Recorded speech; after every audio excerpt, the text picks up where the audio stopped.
Hello, and welcome to 5 Minute Math. Today we are looking at the TEKS tool strip diagram, specifically equal groups.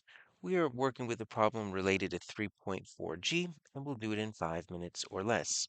If you haven't done so already, please go ahead and take a moment to pause the video, work this problem out on your own, unpause it, and we will look at our answers together.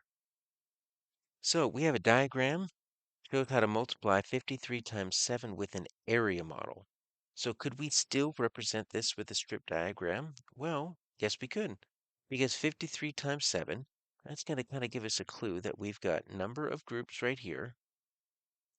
So we've got 53 groups, and inside each group is 7. Number in each group. So we could draw a strip diagram. 53 times 7. Now, what we're not going to spend our time with is trying to draw 53 separate groups. We're just going to draw a few groups of 7 to represent what we're doing here. And then we just draw a little arrow and we say 53 times. And that lets you know, all right, this is 53 boxes of 7, but I'm not going to try to get 53 boxes. Then our total, that's our unknown. That's our product. So we don't know our total, but we do have our number of groups. We do have the number in each group. And the fact that we're using multiplication, that basically tells us it is equal group. So that's our clue that we're using equal groups because multiplication always uses equal groups. Probably would be better if we wanted to represent this to use the commutative property. Flip those around. 7 groups of 53, that's a little bit easier to use, right? So if we want, we can draw the total in a different way. We can have the total as an unknown down there. We can put our 53 7 times.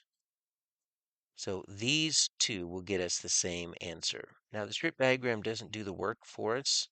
We still have to multiply it. It just points us in the right direction and lets us know what operation we're going to use. We're using equal groups. We're going to multiply because we have a missing total. So this problem asks us to use the area model. All right, so what does the area model do? It takes the larger factor, so in this case 53, and it splits it up by place value.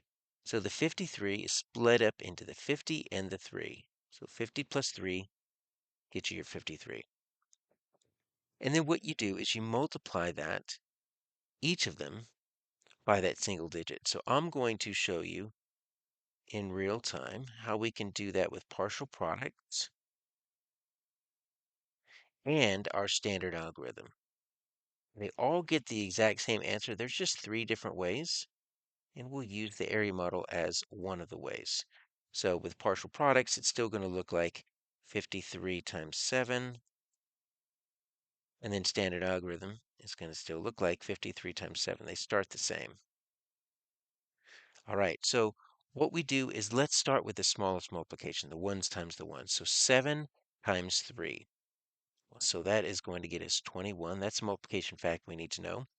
If we're just using partial products, we're going to write the whole thing down here, 21. The difference comes with the standard algorithm. With the standard algorithm, what we do is we only put one digit down here. So our 21, we put the 1 in the ones place.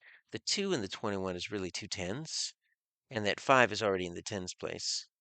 So I'm going to put that 2, I'm going to carry it over above the 5, and we'll deal with that in just a moment. Now we deal with the next, 7 times 50. Well, 7 times 5 is 35. So that's a fact that we should know. And 50 is really 5 tens. So if 7 times 5 is 35, 7 times 5 tens is going to be 35 tens, or 350. So you could just add that extra 0. So 350. Now, we have 7 times 5 is 35 on our standard algorithm, and then those two tens are still there. So I've got to do something with those two tens. So you add the two tens to your 7 times 5. So that gets you 37. So that gets you your answer right without having to do any addition. The difference with partial products or the area model is you still need to add. You get the same answer, 371, but you still have to add afterwards. So that is our answer, A.